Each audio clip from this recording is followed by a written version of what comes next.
Mesdames et messieurs, bienvenue au podcast du rien au tout. Aujourd'hui, mesdames et messieurs, j'ai l'honneur de recevoir un homme de talent, un homme que j'ai déjà reçu, un homme que j'affectionne dans mon cœur, un homme qui est plus qu'un simple artiste pour moi, c'est un grand frère, un ami, un mentor, un homme que je suis depuis le début et je vois son parcours et je suis juste admiratif et fier et heureux pour lui.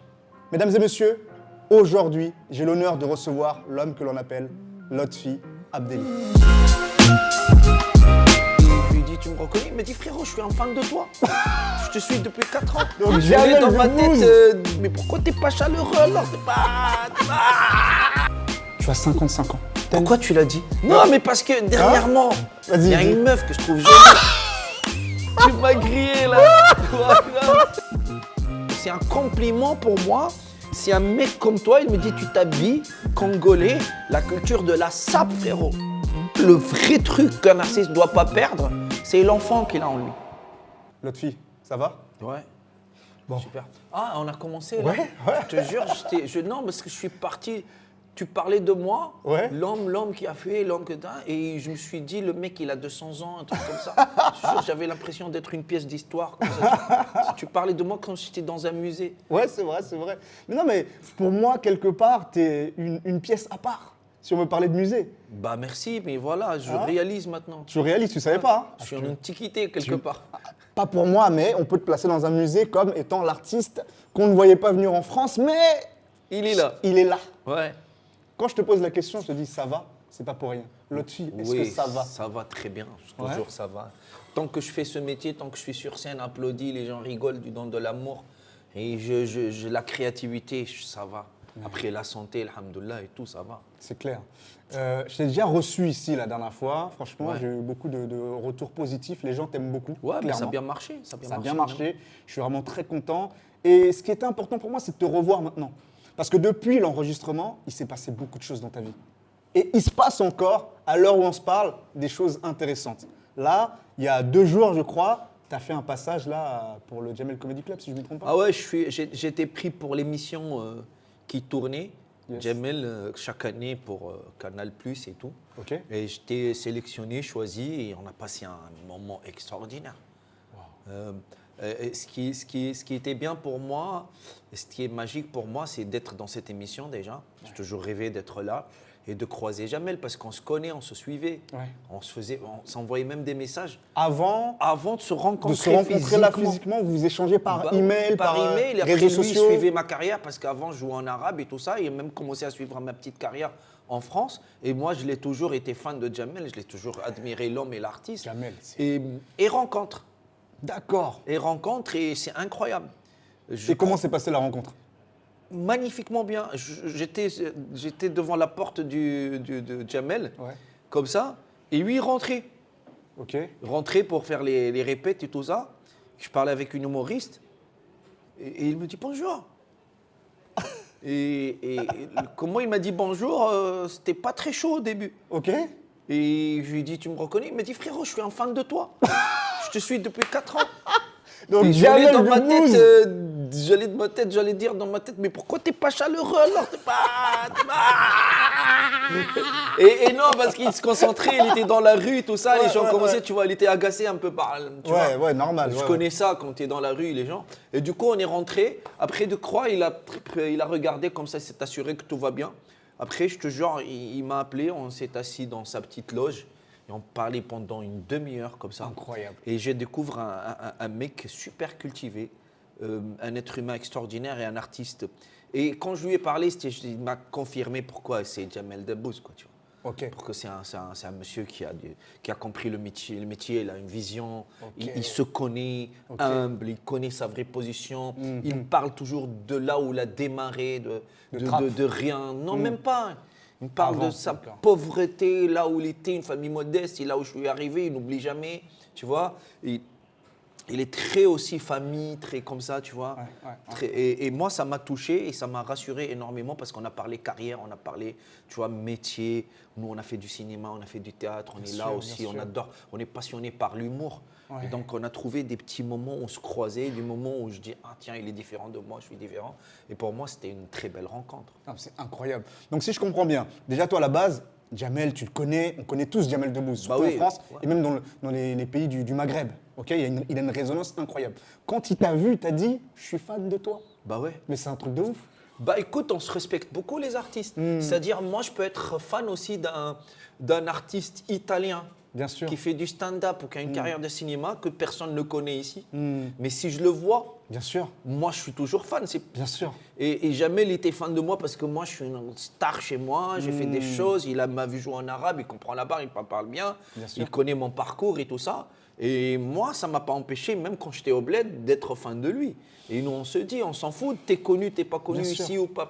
Bien sûr. Jamel aussi, s'il va en Angleterre demain, je suis dans des pays où ils ne sont pas francophones, personne ne va le connaître, à part la petite communauté, tu vois. Bien sûr. Où il va à New York, il va perdre 90% de sa notoriété, mais il ne perd pas de sa valeur. Comme moi, je viens ici en France, je perds 90% de ma notoriété, mais Bien pas sûr. de ma valeur d'artiste. Bien sûr. C'est-à-dire, si on prend une métaphore, si j'étais un bon musicien, Paco de Lucia, un virtuose de la guitare, je resterai toujours un virtuose de la guitare, tu comprends? Et là, nous les artistes, on se respecte beaucoup pour ça. C'est-à-dire, moi, quand je croise Jamel Debbouze, au Gad, au Freycinet, où je travaille avec Jérémy Ferrari, je sais que je suis une star ici. Mais ce n'est pas ce qui m'intéresse. Il ne me voit pas comme ça, je ne le vois pas comme ça. Moi, je vois le potentiel de l'artiste, la machine qu'il y a derrière. C'est comme si on était des boxeurs. Moi, je vois tout de suite la technicité, la technique, la force, le génie de l'homme. Et lui, il voit ça en moi. Allez, peut-être tu es impressionné au début parce que Bien c'est sûr. Jérémy Ferrari, Bien ou moi, sûr. si tu me vois en Tunisie, tu vas être impressionné parce que je suis une star. Mais après, tant qu'artiste, tant qu'être humain, on s'en fout de ça. Ça y est, après, on déballe. Après, ce qui est intéressant, la richesse de l'homme, la richesse de l'artiste, ses angles, sa vision, c'est ce qui va m'enrichir. Bien sûr. Tu vois, et du coup, c'est pour cela, je suis fan de Jamel, je suis fan de Gad, ouais. je suis fan de Jérémy, je suis fan de Eli Kakou, qu'il repose en paix, de ces gens qui ont créé l'histoire et qui ont créé leur propre histoire, qui ont un parcours aussi un peu, tu vois, Ouais. qui est différent du mien, mais qui me ressemble. Vous vous ressemblez de manière différente. Ça, c'est intéressant parce que tu sais, on parle souvent. Toi et moi, on se connaît, tu es un ami. Je te dis, comme pour moi, je te considère comme un ami, un grand frère, un mentor. Tu as 55 ans, avec plus d'une trentaine. Pourquoi tu l'as dit? Mais tout le monde le sait, on a fêté ton anniversaire sur les réseaux sociaux. Et toi aussi, tu crois que, frérot. Non, mais parce que dernièrement, Vas-y, il y a dis. une meuf que je trouve jolie. Vas-y, Elle vas-y. m'envoie, elle me dit, t'es beau, j'aime bien. Quel âge tu as? J'ai dit, quel âge veux-tu? Et elle Quel m'a dit, âge veux-tu? mais quel âge t'arrange? Qu'est-ce qui... Vas-y, donne un âge et... Félicitations, Mabrouk. Et elle m'a dit 41 ans. Je dis, comment t'as su? Après, elle m'a dit pas plus. Je dis, attention, il y a des rumeurs qui disent que j'ai 55 ans. C'est des gens qui m'aiment pas. Regarde, tu m'as grillé là. Voilà. Ah, j'ai tué, t'es mort. Voilà. Ah, désolé. Ah, c'est pas grave, Non, mais allez. parce que, regarde, moi, ça, ce que j'aime avec toi, c'est que on a des années d'écart, toi et moi. Mais je ressens rien, il n'y a pas de... Je pense que tu sais, l'âge, déjà, c'est dans la tête, c'est dans la version, la version, la vision de comment on se voit. Déjà, dans ta mentalité, t'es transgénérationnel, je trouve. Non, Dans ta manière moi je d'être, te dis une dans ton vérité, style, je le pense, c'est Tu pas... t'habilles comme un Congolais. Non, comme un frérot. truc, Ouais, non, mais précise aux gens qui n'ont pas la culture. Qu'est-ce que ça veut dire s'habiller comme un Congolais? Non, précise, frérot, parce je que vais les gens, préciser. parfois, ils manquent de culture. C'est vrai. Et ils vont se dire, ah, c'est une blague où ils dénigrent les Congolais. Rien à voir. Frérot, c'est un compliment pour moi. Si un mec comme toi, il me dit, tu t'habilles Congolais, la culture de la sape, frérot. Explique. La culture de la... C'est très bien ce que tu dis. Franchement, c'est très bien. Moi, tu sais bien, quand je le dis, c'est un compliment de ouf. Parce que pour moi, la sape, c'est vraiment genre une culture. La sape, c'est une culture transmise de génération en génération par nos parents. Il y en a qui peuvent prendre ça comme étant quelque chose comme une blague. L'élégance, être habillé, le style, La sape, les vêtements osés, les couleurs, Bien sûr. s'affirmer. S'affirmer, c'est ton âme que tu montres au Et monde. donc, affirmer son identité Son à travers identité. les tissus, les couleurs, les coupes. Exactement. Ils s'habillent d'une manière extraordinaire et ils ont révolutionné la mode. La mode s'est Exactement. inspirée énormément de la sape. Exactement. Voilà, Donc pour moi- il faut le dire, frérot. Non, mais tu as totalement raison de le dire. la sapologie dont on parle, il y en a qui peuvent être dans l'extravagance, mais c'est comme tout, quand tu as un défilé de mode et des vêtements, tu dis mais ouais, c'est trop. Puis il y en a d'autres, tu dis ah, pas mal. C'est comme tout. Ouais. Mais dans l'idée et dans l'extravagance d'oser, d'aller, ah les gars, c'est une culture qui est respectable. Et quand tu fais des bonnes associations de couleurs et de style, T'es là. c'est magnifique. Ouais. Et c'est ça que c'est Voilà, merci pour ce compliment. Bah, clairement. Mais pour te dire la vérité, tu parlais d'âge. Ouais. J'ai 55 ans physiquement. Je fais moins, beaucoup moins les gens depuis longtemps. Je sais pas, j'ai des gènes ADN aussi, je me traite bien. Pas de cigarettes, pas d'alcool, sport et tout ça, tu vois. J'essaie de bien dormir. J'essaie toujours de prendre mes 8 heures de sommeil, même si je me réveille à 2 heures de l'après-midi, un truc comme ça. Mes 8 heures, c'est important parce que je me donne tellement le soir, physiquement et émotionnellement, que frérot, il faut que je me repose. Et ça, il faut être, avoir une bonne, il faut bien se traiter. Et mentalement, sur la vie de ma mère, mes enfants sont en train de me dépasser. Je suis un gamin. Et je ne le dis pas, Zarma, c'est un style. Sur la vie de ma mère, parfois, je réalise que je suis papa, que je suis là, que j'ai une vie, j'ai une femme, j'ai une maison. Mais généralement, imagine, mon fils, il a 11 ans presque, et ma fille a 9 ans et quelques, commence à me dire, papa, calme-toi. Commence à m'éduquer, il me dit, papa, ça se fait pas, quand même. Mes enfants me regardent sans choquer. Regarde, moi, je me balade avec eux dans la rue, comme ça, je les emmène à l'école et je commence à danser dans la rue.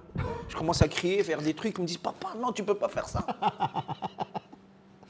Je commence à faire des blagues, à faire le lapin, parfois, à faire un truc, je sais pas. L'écureuil, je sais pas, parfois, je commence à faire des roulades, ils me disent, papa, tu peux pas faire ça. Et toi, tu fais ça pourquoi? Pour te sentir toujours jeune? Non, mais c'est comme ça, c'est en moi. Il faut que tu fasses une roulade. Non, ça vient, je sais pas, tu sais, pour devenir adulte, quand vous, les gens responsables, il faut développer un truc. Il faut mettre des barrières, des filtres. Installer un flic ici, ça s'appelle le flic. Là. Et le mec dit non, fais pas ça, fais ça pour être dans les bons trucs de la société, dans le cadre, pour être bien respecté, pour être un adulte, pour être un truc, pour avoir un statut. Il te les met. Et c'est où la société va commencer à te valider. Ah, Hervé il est grand, ah, Hervé il est bien habillé, ah, Hervé il est comme nous. Et ça rassure la société par rapport à toi. Mais quand tu restes sans filtre, et moi, chaque fois, les filtres qui sont venus, ou ils ne sont pas matchés avec moi, ou je les ai brisés, parce que je suis un artiste. Et un artiste, regarde, le vrai truc qu'un artiste ne doit pas perdre, c'est l'enfant qu'il a en lui. Exactement. Et moi, j'ai tout fait essayer, et peut-être c'est plus fort que moi, l'enfant, et il domine. Et parfois, je réalise que parfois, tu vois, je suis dans la merde. Tu n'arrives pas à canaliser Avec cet même, enfant. tu vois, l'autre fois, mes enfants, ils étaient avec d'autres enfants. Leurs amis. Et moi, je commençais à faire des blagues de loin. Ils m'ont regardé bizarrement, genre, t'es débile. Et mon fils commence à dire comme ça, non, papa. C'est-à-dire que tes enfants sont mieux éduqués que ton enfant intérieur. Oui, C'est grave. oui. Pas éduquer, c'est pas de l'éducation. C'est se tenir bien. C'est pas l'éducation. L'éducation, je suis un type poli, éduqué, tout ça. Non, c'est tenir bien. C'est être bien représenté dans la société. Moi, je donne cette impression de, mais tu me connais même. Parfois, je dis, pourquoi il fait ça? Voilà, je ne le fais pas exprès. Mais c'est ce qui fait que je garde mon âme d'artiste en même temps. Je reste jeune et j'ai toujours envie d'apprendre, être là et vivre des aventures comme un enfant. Et être émerveillé par les petits trucs que l'art me donne. Mais c'est ça qui est intéressant avec toi, c'est que tu vois, cet enfant intérieur qu'il faut absolument garder en tant qu'artiste, même pour tout le monde en vrai. Tout le monde, quand on grandit, on devient adulte, on se met des barrières, il faut être comme ci, il faut être comme ça, sinon la société, les gens, au boulot, comment... Et en fait, on n'est plus nous-mêmes, on devient un robot de nous-mêmes. Stanislavski, c'est un des plus grands metteurs en scène qui a existé. Et il a créé l'acteur studio. Il a dirigé les plus grands acteurs du monde de théâtre et de cinéma. Lui, à part que c'est un génie, tu sais qu'il inspirait quand il rentrait chez lui pour demain diriger Marlon Brando, James Dean et donner de la réplique, apprendre à faire à Vittorio Gassman, un des plus grands maîtres du théâtre, ses petits-enfants. Il voyait ses petits-enfants jouer et il dit les enfants mentent vrai. Joue vrai. Ils savent qu'ils sont en train de mentir. Ah, oh, dinosaures, volcans, il y a des trucs qui nous tirent, il y a des aliens. Mais ils le font pas comme nous. Nous, on le fait pour montrer aux gens qu'on n'y croit pas. Mais les enfants, ils croient. Et quand ils y croient, les enfants, ça donne un truc naïf, vrai. On sait qu'il joue, mais il joue vrai. Et un acteur doit jouer vrai, doit mentir vrai. On ment, on dit un texte, parfois, ce n'est pas les émotions qu'on nous, on sent réellement. Tu vois, tu es là, tu vas montrer, ton père est vivant, mais tu dois montrer dans une scène que ton père est mort. Tu dois montrer que tu es méchant, tu dois montrer que voilà, ton pote s'est cassé la gueule et toi, t'en rigoles. Et ce n'est pas toi à la base, mais on doit mentir vrai. C'est ce qui est intéressant.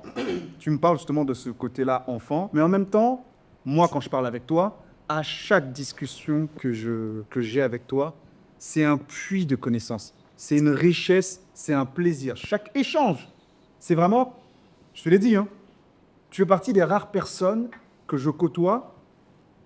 Genre, c'est un plaisir. C'est un plaisir, tu sais, de parler avec quelqu'un. À chaque fois que tu parles, tu apprends des choses, c'est riche, c'est intelligent, c'est intéressant. Donc, en fait, ce que je veux dire, c'est que il y a cette part d'enfance qui est en toi, qui permet d'avoir cette âme d'artiste, mais en même temps, il y a toute cette expérience qui permet d'avoir des échanges très intéressants, très poussés, et justement aussi de pousser, en fait, aussi ta direction artistique. Oui, mais c'est ce qui va créer l'équilibre qu'on est des vrais artistes après. Ouais. Si tu restes un enfant à 55 ans, tu es un débile, C'est clair. tu es un fou. Et si ce côté artistique fou, cette folie qui est en toi, elle n'est pas, et ce don, il n'est pas enrichi par un côté, la connaissance. Tu vois, la connaissance, la maîtrise du métier, tu vois, c'est ce qui va faire que tu es un vrai artiste qui a un message. Il y a une petite folie, les gens disent qu'un artiste fou mais responsable, je vais prendre un billet, regarder son film et son œuvre. Je vais payer parce qu'il y a derrière un truc, tu vois, qui a été réfléchi, un parcours. C'est ce qu'il fait.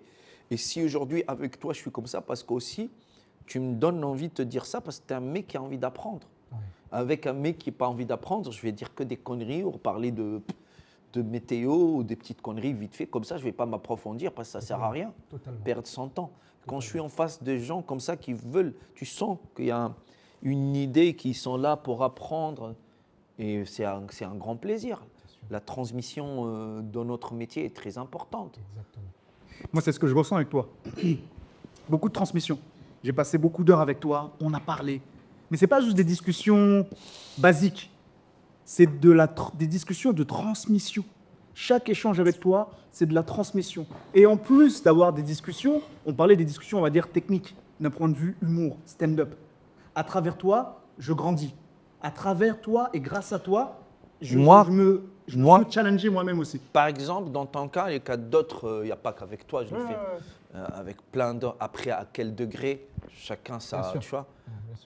Aussi, chacun, comment il peut capter. Je ne peux pas te donner, par exemple, si j'étais prof, je ne peux pas te donner le même cours à toi que le même cours, le mec qui vient d'arriver, il ne va pas tout comprendre.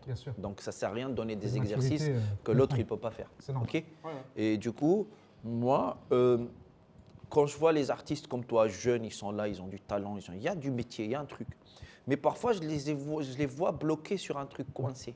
Ça ne veut pas dire qu'il n'est pas bon, il est bon. Ça veut dire que, voilà, il faut lui donner la clé d'ouvrir cette porte pour aller plus loin, pour accéder aussi à un autre niveau. C'est ça. Et parfois, il suffit de rien. Il suffit de dire non, ce n'est pas la bonne porte, c'est celle-là, ce n'est pas la bonne clé. Et cette clé ne se s'ouvre pas comme ça. Il y a un code après. C'est simple. Et tu vas le faire. Je ne vais rien t'apprendre. Je vais juste te guider. Je vais juste te guider. Je vais juste, tu vas par là, tu vas perdre beaucoup de temps. Si tu vas là, tu vas gagner. Je te dis non, il vaut mieux perdre beaucoup de temps que faire un raccourci. C'est là où tu vas apprendre. C'est ça. Tu vois? Et moi, c'est parce que c'est l'âge, c'est l'expérience. J'ai vécu tout ça.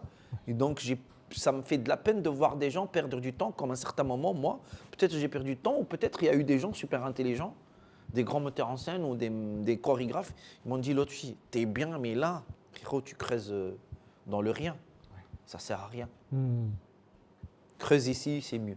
Ça va être beaucoup plus dur, mais il y a un résultat. Et c'est ce qui arrive. Et à chaque fois, je te donne un conseil, je reviens sur scène, je te vois jouer, je dis, tiens, regarde, par exemple, parlant de Jérémy Ferrari. Jérémy Ferrari, parfois, il vient me voir. On écrit ensemble. C'est mon producteur et ils sont encore écrit. On prend, il vient me voir. Les gens rigolent, je passe un moment. Lui, il trouve un petit défaut toujours. Parce qu'on s'est dit, on va mettre la barre haut. Et moi, s'il ne trouve pas de défaut, ça va me Te frustrer, quoi. frustrer. Il y a un truc Et qui lui, c'est pas des défauts pour trouver des défauts. Parce que lui, il va là, peut-être où ça fait mal, il me le dit. Il me dit, l'autre fille, ça va être fastidieux, chiant et tout ça, mais il faut que tu passes par là. Et à chaque fois, il me dit, je dis, ok, ça me fait un peu mal. Parce que j'ai envie de briller plus devant Jérémy Ferrari, mon producteur, un artiste comme moi. Mais, je dis, ok, reviens dans 3 mois. Reviens dans 3 mois. Et à chaque fois, il revient, on passe sur un nouveau problème, pas le même. On ne s'attarde pas sur le même. Tu vois? Parce qu'il m'a expliqué des choses que peut-être moi, je n'ai pas le recul de le faire, parce que c'est une société que je ne connais pas suffisamment dans la forme, tu vois, ou le fond.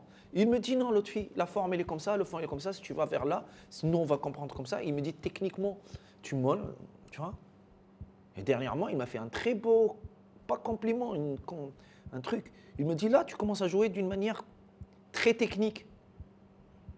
Tu joues tellement dans les comedy clubs que c'est parfait, mais ça sent le comedy club. Il ne faut pas que tu t'éloignes du côté où c'est humain. Et je dis, c'est incroyable. Je pensais la même chose.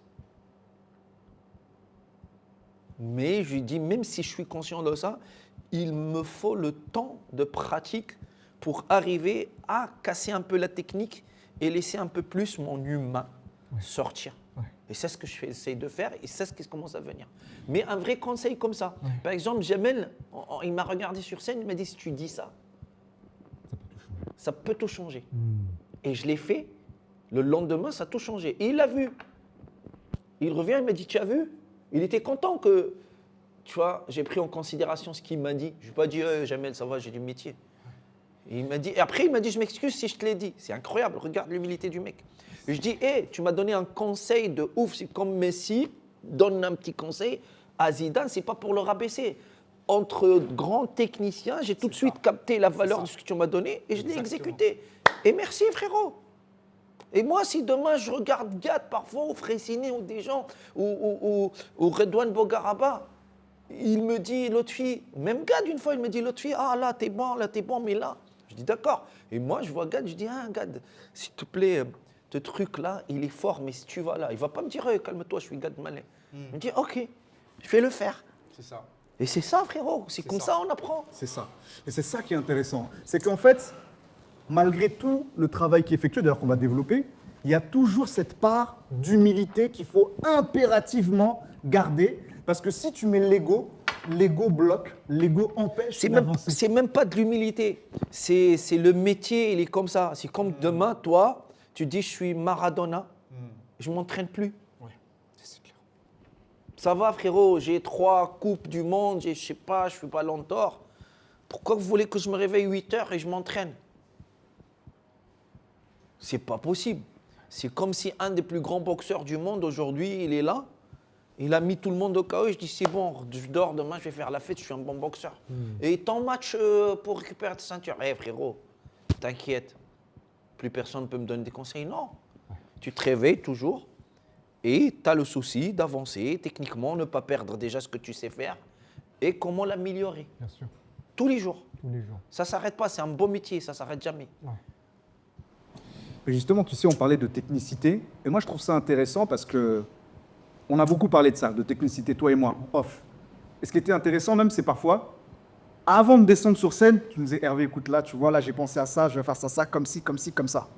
Je descends, donc on va dans les comédie clubs, et j'observe, je vois, Je dis, waouh. Et moi, ce qui m'intrigue et ce qui m'intéresse aussi, c'est de comprendre, parce qu'il y a beaucoup de personnes qui se disent, l'autre fille, il est arrivé, il y a quoi, c'est il y a 4 ans en fait 4 ans. 4 ans. Il y a 4 ans, il est arrivé, il devait tout recommencer à zéro. Tu as rejoué dans tous les plus petits comédie clubs, tu as tout recommencé à zéro devant 4 personnes, il y avait son père, compliqué. On t'a même parfois manqué de respect. Mais je sais que c'est un épisode, justement, la fois où on t'a dit t'es pas drôle, t'as rien à faire ici. On m'a renvoyé. On t'a renvoyé carrément. Carrément, on m'a dit Ok. casse-toi, t'es pas bon. Casse-toi, t'es pas bon. Ça, c'est un épisode marquant. Donc, c'est à partir de là, tu t'es dit ok, j'accepte, je vais revenir, donc ça sera plus pareil. Non, le fait qu'on te dit casse-toi, t'es pas bon, ou tu vas dans un truc, on te dit t'es pas prêt, c'est pas tu acceptes pas. D'accord. C'est juste on te montre ton niveau.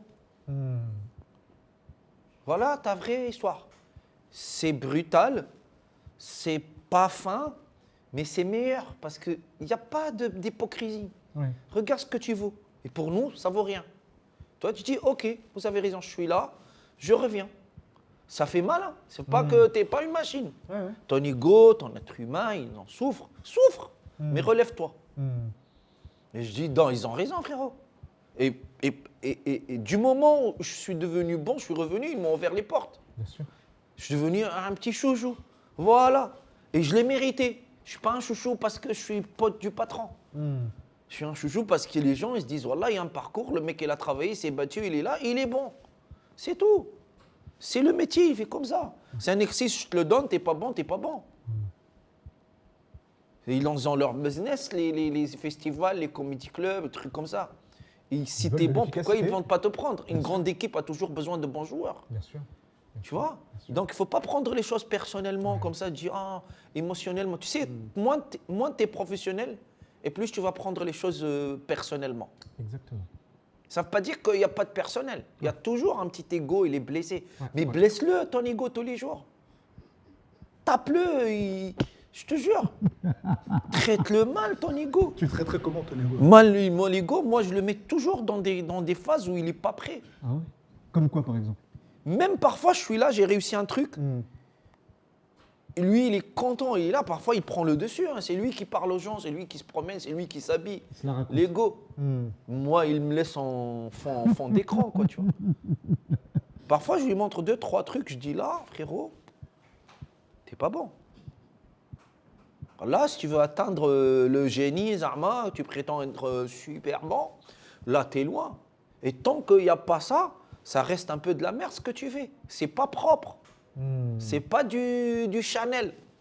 C'est pas du Christian Dior. C'est bien, c'est un bon produit. Mais si tu prétends d'être dans ce raffinement, être la crème de la blague, l'artiste qui peint avec ses mots, tu peins avec tes pieds, là. Une crème chantilly, quoi. Donc, c'est pas une crème de ouf. Et si tu es intelligent, ton ego, quand même, il est intelligent. Parce qu'on a besoin de l'ego. Hein. Attention, les gens Bien te sûr, disent bien ego, sûr. ego. C'est pas quelque chose de négatif, ego. L'ego est négatif quand c'est lui qui te domine. Bien sûr. Mais l'ego, frérot, aussi, c'est extraordinaire. L'ego te sauve la vie. Tu vois? Et du coup, comment faire cet équilibre entre toi, mec connu, carrière, les gens qui te disent « Waouh, t'es magnifique » et le fait, ta médiocrité de tous les jours. Nous, on se réveille, on se bat contre la médiocrité. Moi, tout ce qui est extraordinaire, je lui donne à mon ego. Nourris-toi, laisse-moi tranquille. Laisse-moi aller travailler. Mange comme un chat. Tu lui mets des trucs comme ça. Croquettes, ces trucs, tu vois. Va chier là-bas. C'est litière de l'ego. Tu mets ton caca, tu vois. Moi, laisse-moi aller travailler en chantier. Regarde, je suis habillé en mec de chantier. Tu as vu, en ouvrier, frérot. Ah, c'est pour ça qu'il y a des travaux à côté. Ok. Ouais, je suis en ouvrier, frérot. je comprends. Moi, j'ai arrêté le chantier. Je suis venu faire le truc et je reviens. Ma vie, c'est un chantier. Pendant qu'on mon ego, il est là, frérot, il prend son thé, son café, pump it up, il chie après. Moi, je rentre, comme le chat, il vient, qu'est-ce que tu m'as ramené aujourd'hui? Je te ramenais de la gloire, j'ai vu Jamel, j'ai vu Jérémy, Gad te passe le bonjour, les gens applaudissent, Et moi, je me dis, ok, va te nourrir comme ça, moi, quels sont où mes problèmes, mes factures? À payer, La vraie réalité. la vraie réalité. Ouais. Tu vois. Et si tu n'es pas l'équilibre de tout ça, tu es mort. Ou tu es Cendrillon, qui vit dans le pays, je sais pas quoi, tu vois. Alice, au pays de merveille. Ouais. Pas Cendrillon. J'ai capté les T'as capté. Mais moi, Ouais. Alice, voilà, t'es le mec, tu vois. Je voulais, tu sais, aborder avec toi le chemin. Parce que là, en fait, là, c'est la deuxième fois que je te reçois. Et là, les choses s'accélèrent vraiment fortement. J'aimerais vraiment voir ça et parler de ça avec toi, parce que ça peut être intéressant pour les auditeurs qui nous écoutent, de comprendre, en gros, Lotfi, le travail qu'il a fait. Parce que moi, je parle beaucoup avec toi sur cette technicité, le travail que tu as fourni, tu sais. C'est de comprendre comment ce gars-là qui est arrivé à 4 ans il partait de zéro, même s'il avait comme de l'expérience, et est arrivé à là où tu es aujourd'hui. Là, tu me parles d'enregistrement Jamel Comedy Club. C'est pas tout le monde qui le fait, c'est pas n'importe qui le fait. Donc, de démarrer du rien à arriver au tout, même s'il y a encore du chemin à faire, mais déjà en 4 ans, c'est incroyable. Qu'est-ce qui s'est passé? Acharnement, travail. Au début, pour être honnête, Paname m'a ouvert les portes et j'ai dû faire mes preuves là-bas, dans la joie, l'humeur et dans la douleur.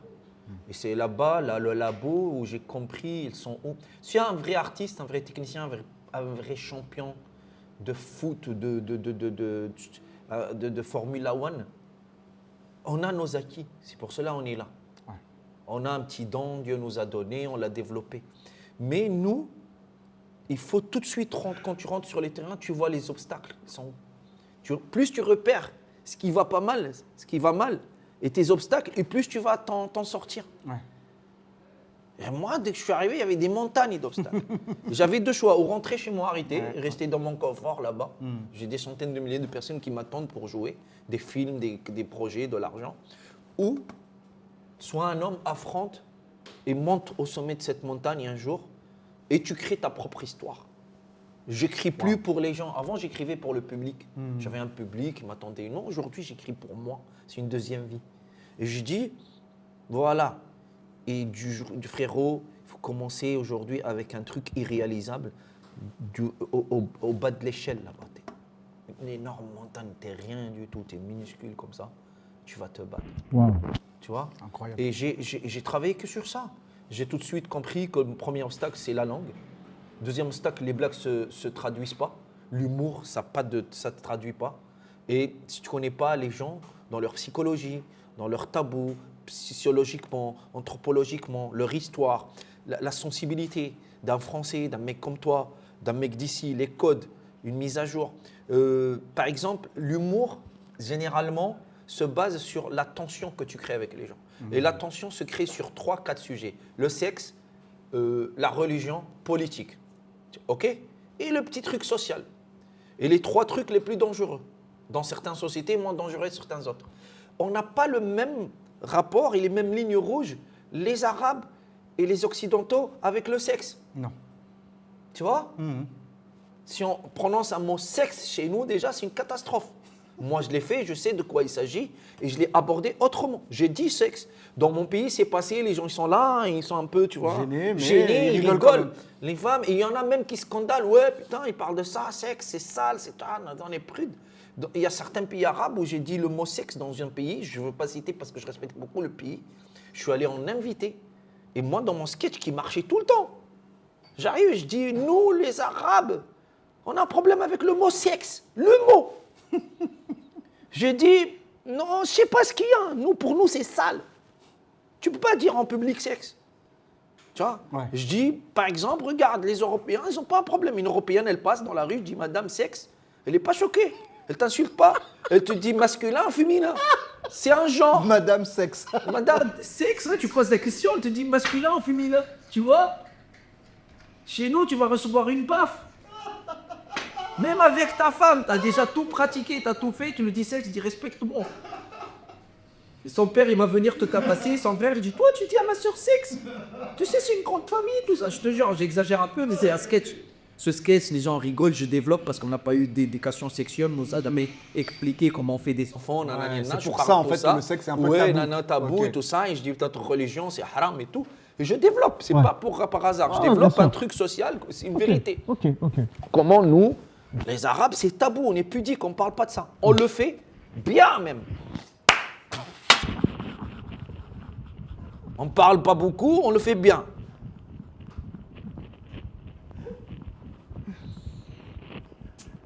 Une fois, un journaliste tunisien, il a jeté sa caméra, il est parti. J'ai fait Carthage, écoute bien, j'ai fait Carthage, 13 000 spectateurs. Je fais une conférence de presse. J'ai eu une standing ovation. Il y avait une vingtaine de journalistes. Un mec, il voulait me piquer. Devant tout le monde, il prend sa caméra, il y avait des caméras des télés. Il me dit, toi, tu profites de l'ignorance du peuple tunisien et tu leur parles de sexe. Tu as compris? Ouais. Il me dit, il m'a dit, toi, tu profites de l'ignorance du peuple tunisien, de leur ignorance sexuelle, et tu leur parles de ça. Et je dis, non, tu confonds ignorance et pudique. Oui, c'est ça. Tu vois? C'est ça. Pudeur. J'ai dit, le peuple tunisien, il n'est pas ignorant sexuellement, il est pudique. Je dis, la preuve que ton père t'a fait. Donc, il a trouvé le trou. Il sait par où, connaît le chemin. Et tu dis ça là-bas chez nous? Tous les journalistes sont partis. J'étais tout seul avec mon producteur. Il m'a dit, t'es content comme ça? Sur la vie de mère, histoire vraie. Je ne l'ai jamais raconté cette histoire. Ah ouais. Et il a dit quoi? Frérot, il est parti, il m'a dit, respecte-moi. Et même les journalistes, ils m'aimaient, ils m'ont dit, respecte notre collègue. Je dis, non, s'il y a quelqu'un qui doit vous respecter, votre collègue, il est con. Allez, après, fin de conférence, au revoir. Moi, j'ai triomphé, j'avais mon spectacle, je m'en bats les couilles. Non mais c'est ce que j'aime avec toi, c'est ça, c'est qu'en fait, tu es à contre-courant. C'est-à-dire même au sein de la culture et communauté arabe, tu vas dire des choses auxquelles on n'attend Pour pas. cela, je te dis, je suis un gamin. Je pèse pas le pour et le contre. Je sais que peut-être demain, ça va me coûter un bras. Mais quand je te dis un bras, un vrai bras, c'est pas... Ça m'a coûté des fatwas, des gens qui voulaient me tuer. Wow. Ça m'a coûté le fait que je ne peux pas rentrer chez moi. Mais je ne peux pas ne pas dire la vérité. J'ai choisi ce métier pour être libre. Je me suis sacrifié toute ma vie pour faire ce métier, pour être libre. Physiquement en tant que danseur. Et après, j'ai choisi la parole, le verbe, en tant qu'acteur, pour être libre.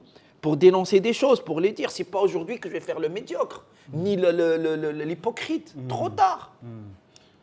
C'est très bien. Petit rappel pour ceux qui ne savent peut-être pas, Lotfi a commencé à la base par la danse et ensuite par le one-man show. puis Disons le que j'ai stand-up. commencé à résoudre mon problème de corps. Le plus dur dans l'être humain, c'est se battre avec son corps. La pesanteur, les complexes, le corps, c'est très dur. C'est le plus dur, c'est vraiment résoudre ton problème avec ton corps. Quand tu es bien avec ton corps, tu es bien dans le reste. Ok. Je l'ai résolu pendant des années en faisant du classique, du ballet, tout ça, J'ai fait exploser toutes mes capacités corporelles et Ouais, intellectuelles à travers mon corps, le lien. Ouais. Et après, je suis passé au verbe, à la parole. Ok, intéressant. Et du coup, aujourd'hui, qui tu es, c'est finalement la synthèse de toutes ces expériences-là. T'as combien d'années d'expérience aujourd'hui? Une trentaine d'années, non? 37. 37 ans d'expérience. J'ai 55 ans, j'ai commencé à 18 ans, professionnellement. Et de 18 ans jusqu'à 55 ans, j'ai jamais vécu d'autre chose que mon métier d'artiste. De 18 ans jusqu'à aujourd'hui, j'étais tous les jours sur scène. Même si j'ai fait des films, des feuilletons, des trucs, j'étais sur scène en tant que danseur, j'étais sur scène sur toutes les formes de la scène que tu vois. Toute forme de scène, je l'ai faite. Waouh. À part peut-être, j'ai pas encore sorti des lapins. Ok, en tant que magicien. Non, mais c'est intéressant. Parce que maintenant, ce que tu es en train de vivre là actuellement, quand je dis ce que tu es en train de vivre, c'est-à-dire que tu as des belles portes qui sont en train de s'ouvrir. Bah oui, aujourd'hui, je suis venu, j'ai fermé ma gueule, je travaillais pendant 3 ans, j'ai compris comment faire.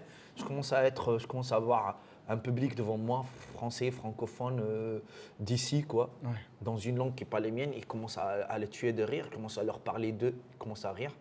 Et les professionnels commencent à dire, tiens, le mec, il a un angle, il est différent. Je commence à avoir une prod, Jérémy Ferrari, produit par Dark Smile. Je commence à avoir des grands comédie clubs, des grands festivals. J'ai fait l'Hilarious, ça praque, frérot. C'était un moment historique, tu vois. Même l'Hilarious m'ont dit, frérot, t'es une révélation. Je dis merci. Et là où je vais aujourd'hui, parce que la même chose, j'aurais pu la faire il y a 2 ans, 3 ans. C'est ça que je voulais dire. J'ai c'est pas que- accepté. Voilà, c'est ça que je Il y a voulais des dire. festivals et des trucs, je ne me suis jamais présenté. Le jour où je savais que ça y est, Khoya, mon chaos, il est là. Même si je rate la première fois, la deuxième fois, c'est des chaos. C'est comme ça que je vois le truc. Arrogance, prends-le comme tu veux, frère. Ok. Donc là, si je comprends bien, l'Hilarious, finalement, c'est Montreux. T'as attendu avant de le faire. Ouais. D'accord. Il y a des gens qui, dès qu'ils l'arrivent, montrent, les appellent frère flèche. Et moi, je leur donne des conseils. Je dis attention, tu vas brûler une cartouche. Ou tu as envie de faire l'Hilarious, ou tu as envie de briller dans l'Hilarious. L'Hilarious, demain, a besoin de gens bien, des forts et très forts. Il a besoin, il va le prendre. Il ne va pas prendre des médiocres, mais vendre des gens bien. J'étais pas prêt, j'étais bon. Mais je n'étais pas prêt comme je voulais moi. Tu arrives, tu crées la surprise, tu crées la différence. Et c'est cette année que j'ai commencé à accepter les émissions, les festivals, les trucs où mettre la lumière. Tu ne peux pas mettre une lumière sur un produit qui n'est pas prêt. Si tu mets une lumière, un produit qui est pas prêt, on va voir que les défauts. Bien sûr, Tu vois? Bien sûr. C'est comme te faire griller tout seul. bien sûr. Tu t'es dit, regardez, j'ai un bouton ici, il me manque une dent, sauf si une DA. Ouais, c'est vrai. Tu vois? Ouais, ouais. Mais non. Et moi, comme j'ai des prétentions, j'ai un truc, j'ai un statut de truc, j'ai un métier, je me compare par rapport à mes capacités quand je joue en arabe. Il me fallait s'approcher un minimum dans mon truc pour être satisfait personnellement. Là, il faut expliquer pour les gens qui ne savent pas forcément ça. C'est-à-dire que quand tu jouais en arabe, c'est-à-dire en Tunisie, tu avais déjà C'est une machine. machine de guerre Machine de par guerre. rapport à ce que tu proposais en Tunisie. Machine de guerre, frère. Et donc là, arrivé en France. Défense et frappe. Voilà. Donc là, arrivé en Moi, France. en arabe, défense d'homme de fer et frappe. Tu peux pas me toucher et je t'attends quand je veux. Et donc là, en France. En finalement, France, ni défense ni frappe. Je suis arrivé, frère, une gifle de loin, je la reçois. on ferme la porte. Tac. Tu vois, mais frérot, Ok, j'ai t'es dans la compris. rue, moi je suis chez maison, tu mets une gifle, j'ai mal. Ok. Et donc, le là, temps fallait- de déguiser et d'acquérir Pour. un niveau, les outils pour se défendre et pour pouvoir de temps en temps attaquer, là je suis prêt, frérot, viens. Avec tous les armes que tu veux. Moi, juste un couteau, là. Viens. Qui tu es? Viens. Sur scène, monte sur moi, il y a un public, et on va voir. Qui va rigoler, qui va pas rigoler, qui a le niveau, qui n'a pas. Je suis là, frère. En mode Tyson, je suis là. Je travaille. Et ça, c'est des métiers. Tu me dis, t'es arrogant, je suis arrogant, frérot. Je suis arrogant parce que j'ai de la matière. Viens et ne juge pas mon arrogance. Juge ce que je te propose. Et après, tu fais l'équilibre entre mon arrogance et mon travail. Si mon travail il est comme mon arrogance, ça hab, ça attaque. Tu vois? Viens, frérot. Je me suis préparé pour ça. Aujourd'hui, quand on me propose une émission, et même ma prod aujourd'hui commence à me valider par rapport à des émissions, par rapport à des festivals, par rapport à des spectacles où il y a de la visibilité sur moi. Tu vois? C'est normal.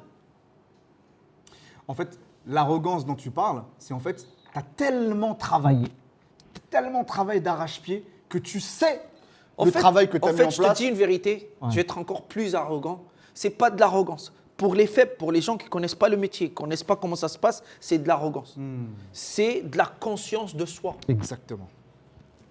C'est de la conscience de soi. Si un coureur de sprinter te dit, moi, je fais en 10 secondes 10 km, je ne sais pas comment il fait, ou 100 mètres, c'est technique. Personne ne va dire, t'es arrogant. Après, il me dit, vas-y, fais-le ou tu ne le fais pas. C'est ça. Dis-moi, mais moi, tous les mecs, je suis le mec le plus rapide au monde. C'est pas de l'arrogance, c'est technique. Mais après, prouve-le, c'est tout. Et moi, c'est comme ça que ça fonctionne dans ma tête. Ok. Je me mets une barre comme ça et c'est à moi de la sauter après. Je casse le gueule, je peux même rentrer avec mon nez dans la barre, je me fais mal, je dis, regarde, je me suis mis, c'est pas mon truc, mais je vais finir par le sauter. Et là, dès que je commençais à être bon, et ça se voit, nous, c'est pas aléatoire, c'est pas fictif. C'est une réalité. Tu es là, tu joues tous les jours dans les comédie clubs, tu fais des scènes. Parfois, je me trouve dans des spectacles où je joue dans 2000, 3000. Parfois, je joue dans 6, 7, 40. Et tous, ils rigolent de la même manière et tu es hilarant. Sur 100, tu as marché 95 fois, Ah, c'est clair. tu es bon. Ah oui. Ah, c'est clair. Et tu vas dans des émissions où tout le monde te dit « Waouh, coup tété, t'es bon. Tu viens avec un mec, Jérémy Viari, que personne n'impressionne, tu te dis « Waouh, j'aime beaucoup ce que tu veux, je veux te sonner. T'es bon. » Bien sûr. Les DA du Paname, les DA des autres comédie clubs, tu te dis « Putain, le programme vient, t'es bien avec nous, on te part, t'es bon. » Si tu arrives, j'aimais le Comedy Club, et tu te dis, frérot, je suis content de t'avoir connu, regarde, viens voir l'autre fille, c'est bien ce que tu fais, t'es bon. Bien sûr. Tu vois? Ouais. La DA du Jamel Comedy Club, Christophe, il en a vu, lui, On a vu, oui, des artistes, ouais. C'est artistes. clair. Et les plus T'es grands dit, frérot. artistes de France, pas n'importe qui. Bienvenue, on t'ouvre les portes. C'est des preuves. Tu comprends ou pas? Bien sûr. Après, c'est pas suffisant. Il y a toujours de la matière, mais il faut savoir aussi prendre ce qui peut te renforcer à l'intérieur, te créer un axe, te donner de l'essence pour avancer, de Bien sûr. l'énergie. S'il n'y a pas des trucs, des petites portes qui s'ouvrent comme ça, même si tu es le meilleur du monde, Bien sûr. tu vas abandonner. Bien sûr. Et aujourd'hui, la prochaine étape, si moi, toi tu as choisi la première étape, la construction. C'est ça. Exactement. Là, tu vois l'aboutissement C'est ça. de quelque chose. C'est ça ou pas? C'est exactement ça. Après, il manque une étape, C'est ça. une dernière. Elle va venir dans 2 ans. C'est ça. Et c'est ce que je suis en train de faire. En continuant à m'apprendre tout le temps, à m'améliorer, la lumière, très importante, la vitrine, les émissions, les festivals, montrer. Maintenant, tu as de la matière à vendre. Ça peut être 100% cachemire. Les gens ne vont pas le savoir. C'est lorsqu'ils touchent un peu. Exactement. Et tu montres et tu expliques que voilà, il fait une petite promo. Ça va venir, il faut prendre 1 an, 2 ans pour montrer aux gens, regarde maintenant, il y a un mec intéressant, il est là. Et les gens vont parler, bouche à oreille aussi. Même si parfois des petites bouches à bouche. Faut faire la pute dans ce métier-là pour arriver. On n'est pas encore là pour sucer, bouche à bouche, oui. Mais je m'intègre, je peux finir par sucer, moi.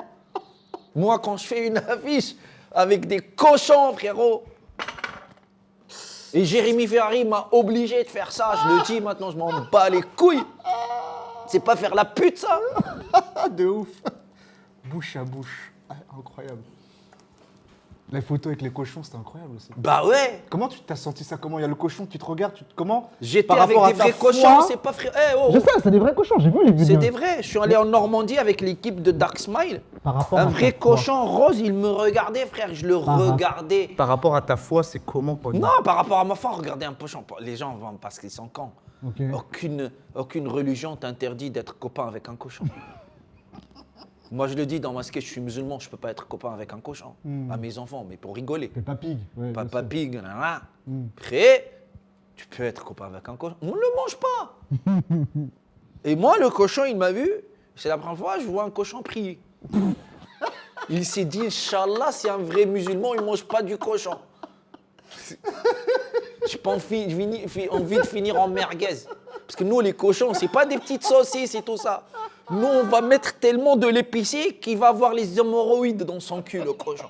Même mort. Tu peux pas savoir ce qu'on met, nous, dedans, les merguez. On met de l'harissa, on met des épices, du curcuma, on met du plomb, du fer, des cailloux, des poils de cou de grand-mère. Tu sais pas ce qu'il y a dans... Là, on a brillé, frérot. Des cailloux. Des frérot. cailloux, frérot. D'accord. Et ça s'est bien passé avec les cochons? Frérot, j'ai kiffé, l'affiche a buzzé. Les gens ont kiffé l'affiche. Les rageux, ils ont trouvé de la matière. Et la communauté tunisienne, comment elle a... 90%, ils l'ont bien pris. Ok. Et après, il y a toujours 10% de cons dans chaque communauté. Et il faut. C'est les parasites du corps, ça. Il les faut, les petits parasites avec lesquels ton corps, il est Il n'y a pas de recul, quoi. Ils n'ont pas de recul, ils savent pas, ils sont en culte, tout ça, dans toutes les sociétés. Eux, ils ont vu l'autre fille, cochon, chétan. Haram. Et ça m'amuse. Sans ces gens-là, il n'y a pas de débat. Ouais. Il n'y a pas l'autre mec qui va répondre, il dit hey, t'es con, c'est pas haram, nanana, les cochons, il va l'être. Viens, regarde l'autre fille avec des cochons. Il a perdu son âme. Il a vendu son âme au diable. Astaghfirullah, il va pourrir en enfer. Je ne l'ai pas mangé, Zebbi, le cochon, je ne l'ai pas touché. N'importe quoi. Et le spectacle, je suis bien chez vous. Ah, je suis encore bien chez vous, je suis encore plus bien chez vous. Je sais pas, il y a une expression qui dit plus bien chez vous. Ouais. Plus bien chez vous. Plus bien. Je kiffe la France, j'adore la Qu'est-ce France. que t'aimes en France? J'aime la France avec tous ses avantages, ses inconvénients. Quand tu aimes quelqu'un, tu aimes quelque chose, tu l'acceptes avec ses défauts. Bien sûr, bien sûr. Je ne suis pas naïf, je ne suis pas là pour idéaliser la France. Je dis, ouais, oui, d'accord. Mais ce qu'elle me propose, ce qu'elle me donne artistiquement, les gens, les rencontres, Bien sûr. les belles choses, je ne peux pas cracher dans la soupe. Ah oui, c'est clair. La chance, il y a des racistes. C'est clair. Frérot, et chez nous, il y a des racistes. Oui, il y en a partout. Il y a des racistes chez nous, au bled, il y a des racistes. Ils sont plus fous que les racistes ici. Parce qu'il n'y a pas de filtre là-bas. Ils t'aiment pas le noir, ils n'aiment pas le noir. Il n'y a pas, on fait encore l'accent là-bas, frérot. Là-bas, si on veut faire un sketch raciste, Nagadef, Nambolu, les BD, Ouais, ils sont chauds à ce niveau-là. et tu vas le faire, ils vont rigoler. Personne ne va te dire raciste. Et Et le les droits premier de qui te l'homme. dit raciste, il lui nique la race. Au moins, ici, les gens font plus le truc Michel Leb, c'est pas mes lunettes, c'est mes narines. Le mec est prix Nobel racisme. Et moi, je kiffe ce genre de blague. Oui, mais les blagues Je me racistes, déconstruis, c'est j'essaie de ne plus être raciste. Parce que t'as grandi avec ça. J'ai grandi avec l'homophobie, le racisme, misogynie, tout ça. Je sais. Et je parle de ça dans mon spectacle. Je me dénonce. Je dis, moi, les gens me demandent si je suis homophobe ou ça, et c'est dur. Tu réponds mal, t'es éliminé en France. J'ai dit, frérot, ça ne m'empêche pas de penser à mon éducation. Moi, j'étais élevé en grand homophobe, par une nation homophobe, un pays homophobe, des familles, mon père, ma mère, les chats, les cochons, ils sont homophobes. Je dis, même les homosexuels, ils détestent. Ils sont homophobes, ils détestent les homosexuels. Plus homophobe que ça, tu meurs, frère. Ok. Je me dénonce, frère, moi.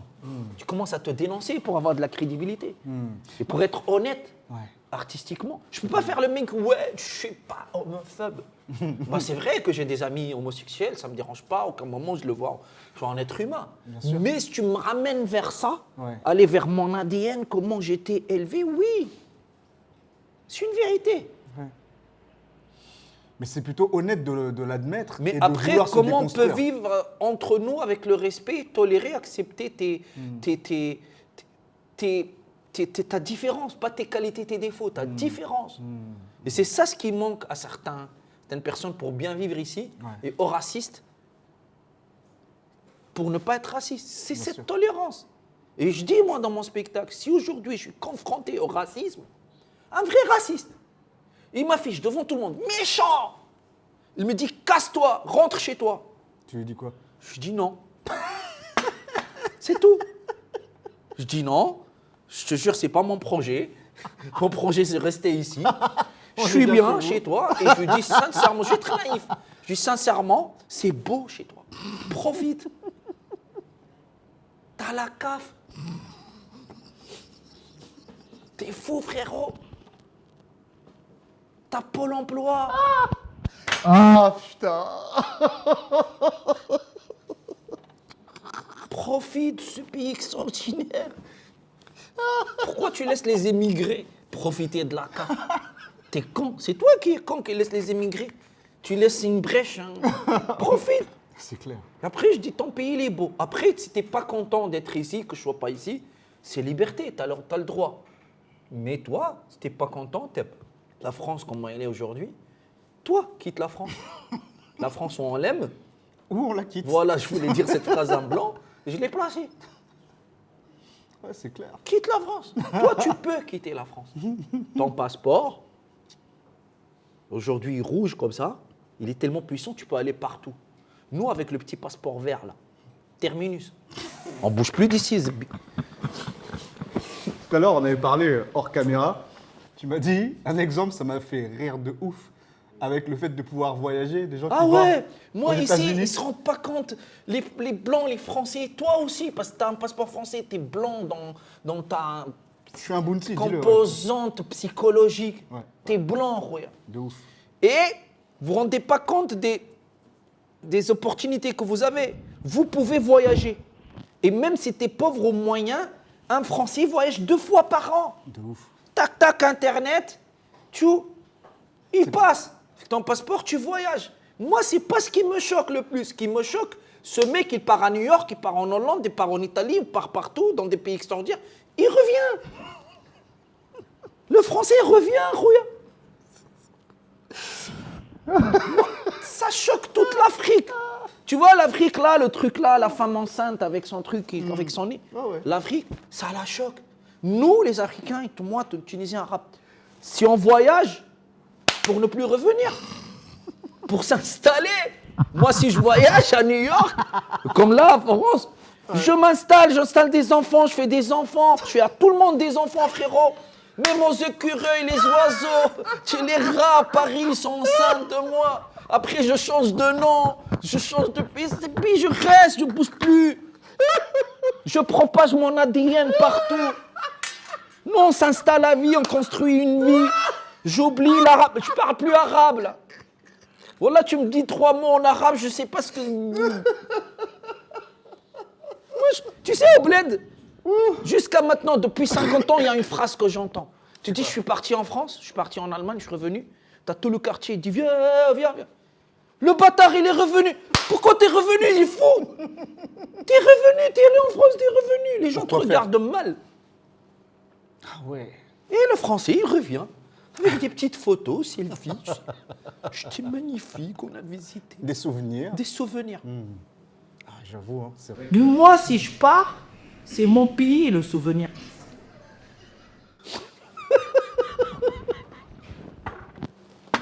C'est mon enfance, ma famille. Mes parents, c'est le souvenir lointain.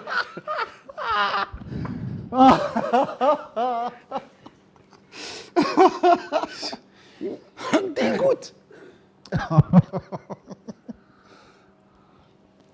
Ah, purée. Ah, tu m'as bien fait rire, frérot. Et là, le spectacle, là, comment il avance, là?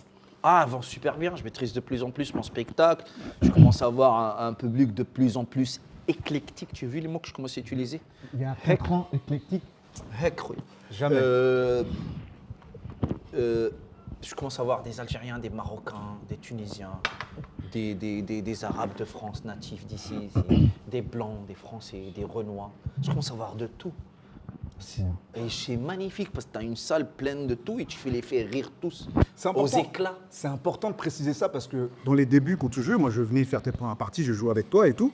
C'était principalement plus de Tunisiens. Bah oui, ma t'a première apporté- communauté qui m'a donné de la force. Donner de la force, Que c'est je- normal. Que je remercie avec C'est le important. fond de mon cœur. Bien sûr. Sans eux, je suis rien, je n'étais rien. Voilà. Mais aujourd'hui, j'ai toujours ma petite base tunisienne qui Bien me défend, sûr. qui est là et je les kiffe. Bien Mais sûr. même ma base de Tunisiens a changé. Même les Tunisiens d'ici qui ne me connaissaient pas ou avant qu'ils avaient des a priori parce qu'ils n'aiment pas regarder en arabe, ils sont plus francophones, Bien ils sûr. viennent. Ok. Tu vois? Et Ok. ils kiffent beaucoup mon travail. Ok. Et je commence à voir des Algériens, je suis pas dans leur planning. Bien sûr. Des Marocains, frérot, tu vois. Les Marocains, frérot, ils commencent à venir. Les Français, plein de Français, plein de Blancs. Tu penses que c'est dû à quoi? est-ce que C'est c'est les du- réseaux sociaux? C'est les réseaux sociaux, le bouche à oreille, parce que je commence aussi à voir des gens qui reviennent, qui me disent « Ah, on est il y a 2 semaines, on était là. Yes. Je parlais avec des collègues, j'ai ramené ma mère, ma soeur, un truc. Wow. Des Blancs qui disent « Ah frérot, je veux te faire découvrir un Tunisien de ouf, il est nanana. » Je commençais des gens à me comparer, aussi des gens d'ici qui commencent à me comparer à des artistes extraordinaires qui ont déjà vu, que pour moi je trouve extraordinaire. Bien tu sûr. vois. C'est putain, t'es aussi marrant et même plus marrant que je sais pas qui, ça me fait plaisir. Ok. Après, le plus important pour moi, et j'avais peur de ne pas le reprendre, le retrouver, très important. Quand je jouais en arabe, je te dis, j'étais une machine. Et demande à tous les gens qui ont vu mes spectacles pendant une vingtaine d'années. Ouais. Moi, mes spectacles durent entre 2h moins quart, 2h30. 2h30. Au bled, tu fais moins que ça, On t'insulte. on t'insulte. Les gens te disent, rends-nous notre argent. D'accord? Ouais. Ok, on a le temps. Et on a la générosité. Et moi, dans toute ma carrière de stand-upper, de one-man show, les gens, quand ils sortaient, ce qui me fait plaisir le plus, me disent on a eu mal au ventre, on respirait mal. Pendant 3 jours, j'ai eu des crampes ici. Ça, c'est un truc de ouf. Il y a des gens sur la vie de ma mère, Wallah, ils m'ont dit j'ai pissé. Tu sais, pisser de rire. Ils m'ont dit j'ai pissé. Et le plus beau compliment que j'ai eu dans ma vie en arabe, un mec, il m'a dit ma soeur, 7 ans à la maison, 7 ans à la maison, dépression, elle pleurait, elle ne sortait plus. Elle a perdu goût de la vie. Elle vient voir ton spectacle, elle revient une fille extraordinaire. Waouh. Tu vois? Et j'avais peur de ne pas retrouver cette force que j'avais, force comique, Comique, ouais. que je n'avais pas au début, Ouais. de pousser les gens à aller au fond, à pleurer des larmes et tout ça. Et je commence à avoir des témoignages comme ça. Super. Waouh. Et Que ce soit dans les comedy clubs, des Français ou des Arabes, partout. Ça, c'est magnifique. Je commence à avoir, et moi, c'est ça les... Ton salaire, on va dire, ce qui te touche. Ouais. Tu te dis, ok, je fais pas ça Et pour le rien, quoi. signal qui me dit, vas-y, continue. Parce que j'ai des repères. Bien sûr, bien sûr. Et mes repères, c'est ça. Ouais.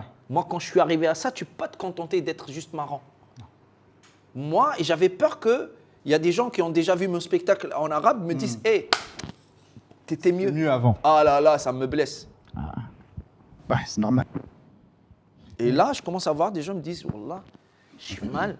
Et il y a un mec, une fois, il m'a dit, je suis dû interrompre 2 fois le sketch, sortir, respirer et revenir. Je m'étouffais. Tu travailles pour ça, frère. De ouf. C'est mon salaire, comme tu dis. C'est ça.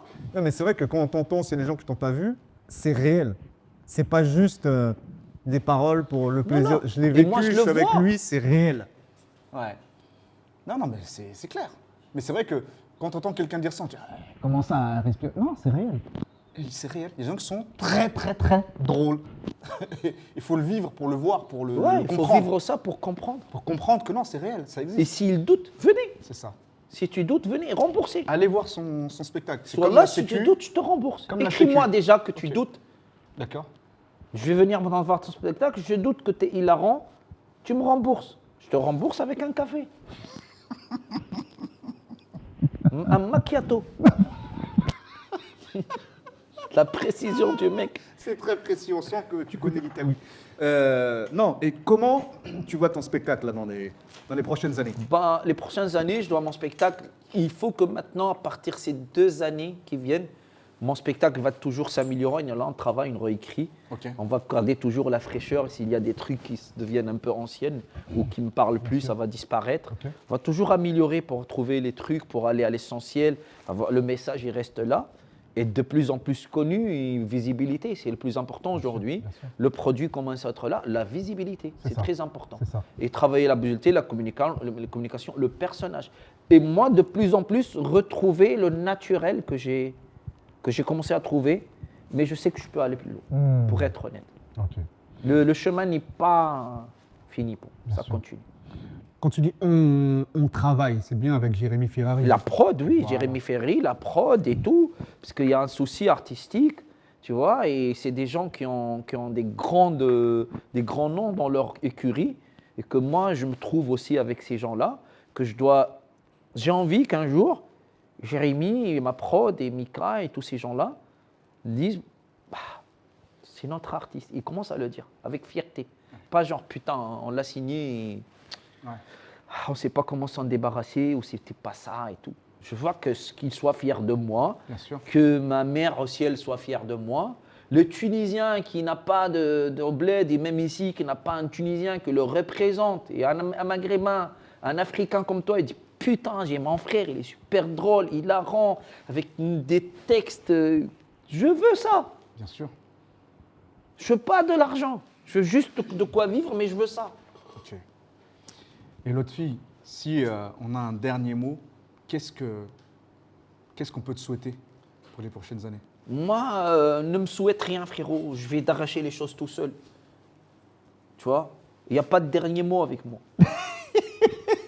Sur la vie de ma mère, même le jour où je vais être dans ma tombe, enterré, sous terre, je laisserai des vocaux. Parlez-vous! Tu comprends? Il n'y a pas de dernier mot. Je comprends. Il y aura une voix qui vient de l'espace comme ça. Moi, je vous parle. Ah, je suis là. Ni comme mot que j'entends bien. Comment que je vous hante? Ok, je comprends. Là-dessus, en tout cas moi, je te souhaite le meilleur. Moi aussi, frérot, moi je suis très content de t'avoir connu. Un artiste ambitieux, générosité, un être humain extraordinaire, cultivé. J'aime beaucoup discuter avec toi. Et moi, je t'ai découvert aussi. Parce que c'est un podcast sur moi, c'est normal, tu mets de la lumière sur tes invités. Je faisais ça dans mon émission en Tunisie. Ça me frustrait parce que je voulais parler de moi, Bien sûr, mais je parlais des invités. bien sûr. Et parfois des invités qui valent rien du tout. Tu comprends? Mais voilà, il est mon invité, je dois le mettre bien parce qu'il a un public, il faut le respecter. Mais sincèrement, toi, je me rappelle la première fois, je commençais à jouer à Monte Cristo. C'était Sifax Spot Comedy Club. Exactement. On nous a donné la première chance d'être dans son comedy club. Et j'arrive, je te vois sur scène avec ton style, ton look déjà, ta couleur, tu vois, chocolat aux noisettes, petite touche de lait, mais pas beaucoup, lait de chèvre. Il y avait une cuillère aussi ou pas? Frérot, t'étais stylé, tu parlais, Et t'avais des vannes et tout ça. Je dis, j'ai envie d'être pote avec ce mec. Wallah, tu dégageais la joie, la bonté et l'intelligence de la scène. C'est pour cela qu'on s'est connecté vite, on s'est parlé, depuis on ne s'est plus quitté, on est là. clair. Et ça, c'est important de le dire. Des artistes comme toi, il en faut en France. Et regarde, tu es bienveillant, tu fais un podcast, tu mets de la lumière sur tes collègues, tu es là et voilà frérot. Et je te félicite et tu t'améliores de mieux en mieux sur scène. Merci. Et le style, j'aime bien. La sape frérot. Bon, j'oserais pas m'habiller comme ça. Mais Tata Dea. J'aime beaucoup la nappe. Voilà, et j'ai envie de te prendre dans mes bras quand je vois cette nappe, ça me rappelle ma grand-mère. Voilà, et en rentrant, je vais pleurer. Tu me mets dans un truc nostalgique. C'est moi commenter. Tu me fais des compliments, après tu le vas. Faut que je te nique derrière. C'est ça ton problème. Tu peux pas rester. Tu peux faner, on dirait un bonbon. Non, depuis c'est moi, mon je te invité, jure. même si- On dirait une sucette sur pas de choups. Tu peux lécher tonton, non. C'est pas bien vu en France. Lotfi, mon gars, franchement, vraiment, déjà merci d'être venu à ce podcast. Là, c'était un échange. Ouais, un échange, c'est pas un podcast. On a passé une après-midi à prendre un café et à se parler. J'espère que j'étais sincère et tout ça. Après, coupe toutes les conneries que j'ai dit. s'il te plaît. laisser, comme ça tout le monde va voir tes J'ai une carrière, moi. J'ai une carrière, j'ai des enfants. Voilà, je commence à regretter tout ce que je dis. Maintenant, je reprends. Maintenant, l'adulte m'a dit, pourquoi t'as dit ça?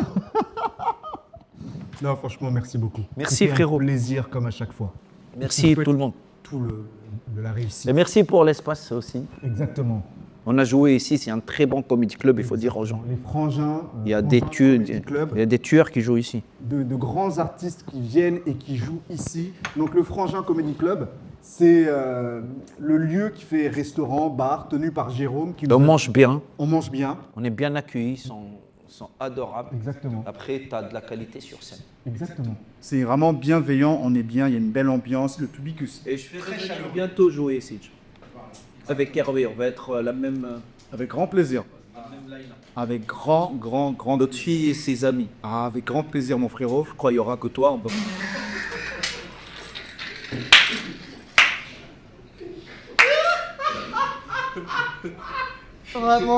Vraiment, on peut pas rester sérieux avec cet homme. Mais c'est pour ça que je l'aime. Mesdames et messieurs, vous avez vu Lotfi Abdelli. Retrouvez-le en spectacle. Son spectacle qui s'appelle Je suis bien chez vous au théâtre Beau-Saint-Martin. Mesdames et messieurs, on arrive à la fin de ce podcast. J'ai eu l'honneur de recevoir l'homme que l'on appelle Lotfi Abdelli, un artiste et humoriste de talent. Si vous voulez retrouver cet artiste sur les réseaux sociaux, n'hésitez pas à suivre et à cliquer sur les liens qui sont ci-dessous et à ajouter le podcast du Rien au Tout pour voir l'ensemble des épisodes à venir. Merci beaucoup, c'est Hervé Lipari du Rien au Tout. À bientôt.